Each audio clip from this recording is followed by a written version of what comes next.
Middle east की सियासत को समझना हो तो एक नाम बार बार सामने आता है, हज़रत अली खamenei अलैह। एक रिलीजियस स्टूडेंट जो वक्त के साथ ईरान के सबसे ताकतवर लीडर बन गए। आज की इस डॉक्यूमेंट्री में हम देखेंगे उनकी ज़िंदगी का सफ़र, उनका सियासी राइज और उनका फैमिली बैकग्राउंड। 19 अप्रैल 1939 सेंचुरी में एक सीधे रिलीजियस घर में अली खamenei अलैह पैदा हुए।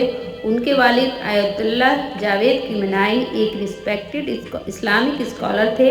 बचपन से ही उनकी ज़िंदगी इल्म और दीन के माहौल में गुजरी। जवानी में हज़रत अली खamenei ने इस्लामिक स्टडीज़ की तालीम हासिल की और ईरान के रिलीजियस सेमिनार्स में अपनी पहचान बनानी शुरू की। इसी दौरान उनकी मुलाकात हुई एक ऐसे लीडर से जो ईरान के तारीख बदलने वाले थे, रुहुल्लाह खोमेनी। 1979 में ईरान में आया एक बड़ा सियासी तूफान, ईरानियन रेवोल्यूशन। इस रेवोल्यूशन ने मोनार्की को ख़त्म कर दिया और ईरान को एक इस्लामिक रिपब्लिक बना दिया। हज़रत खamenei भी इसी मूवमेंट का हिस्सा थे।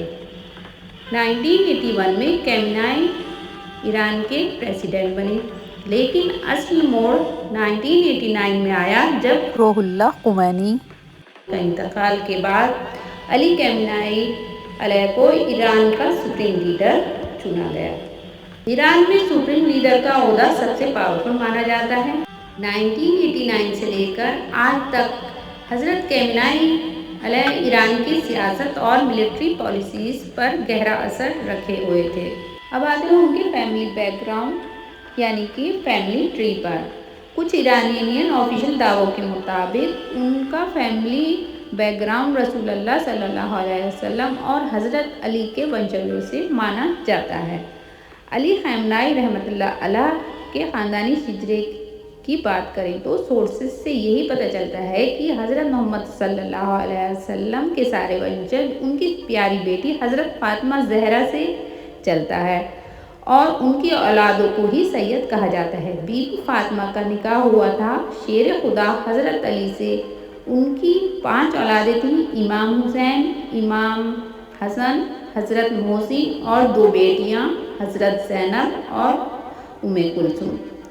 हज़रत अली और बीवी फ़ातिमा का सिलसिला आगे चलता है इमाम हुसैन और इमाम हसन से। इमाम हसन को जहर दिया गया और इमाम हुसैन को उनके 72 साथियों के साथ करबला में कैसे शहीद कर दिया गया, ये आप जानते ही हैं।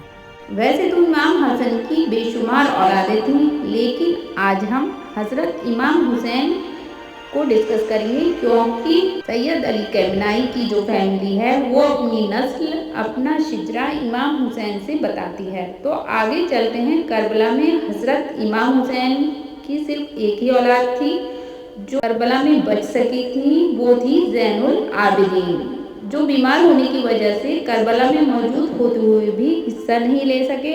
और इत्तेफाक इसलिए था शायद ये क्योंकि खुदा को इस नस्ल को ज़ैनुल आबिदीन से चलाना था। उनके 4 बेटे थे, मोहम्मद अल बकीर, ज़ैद शहीद, हुसैन अल अकबर, हुसैन अल असगर। तो खamenei फैमिली का शजरा उनके बेटे हुसैन अल असगर से चलता है।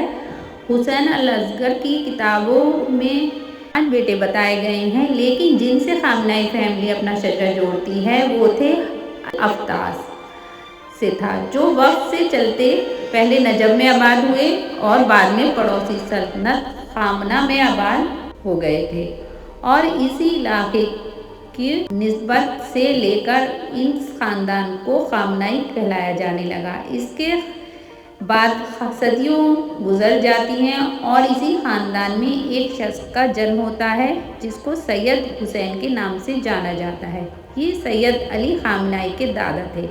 वो एक आलिम थे और उनके एक बेटे सैयद जावेद खamenei का जन्म हुआ उसके बाद, जो अली खamenei के फादर थे। तो वो अली खamenei के दादा की तरह ही एक आलिम थे और साथ ही एक मस्जिद के इमाम हुआ करते थे।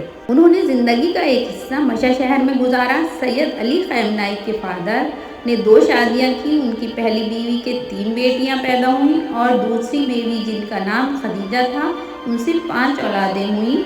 इनमें से एक बेटी 4 बेटे थे और इनमें से एक बेटे का नाम था حضرت سید علی خامنائی علیہ، جن کا جنم 1939 میں مشہد شہر کے اندر ہی ہوا تھا۔ سید علی خامنائی کی بیوی کا ریکارڈ میں نام منصورہ بتایا گیا ہے اور ان دونوں کی 2 بیٹیاں 4 بیٹے ہیں۔ 3 بیٹوں کو پولیٹکس میں کوئی انٹرسٹ نہیں دیکھنے میں آتا۔ ایک بیٹے سید مرتضیٰ وہ ہائی لائٹ میں ہیں، کہا جاتا ہے یہی سید علی خامنائی کے سکسیسر بن سکتے ہیں، یعنی جانشین بنیں گے۔ تو یہ تھا حضرت خامنائی علیہ کا خاندانی سلسلہ۔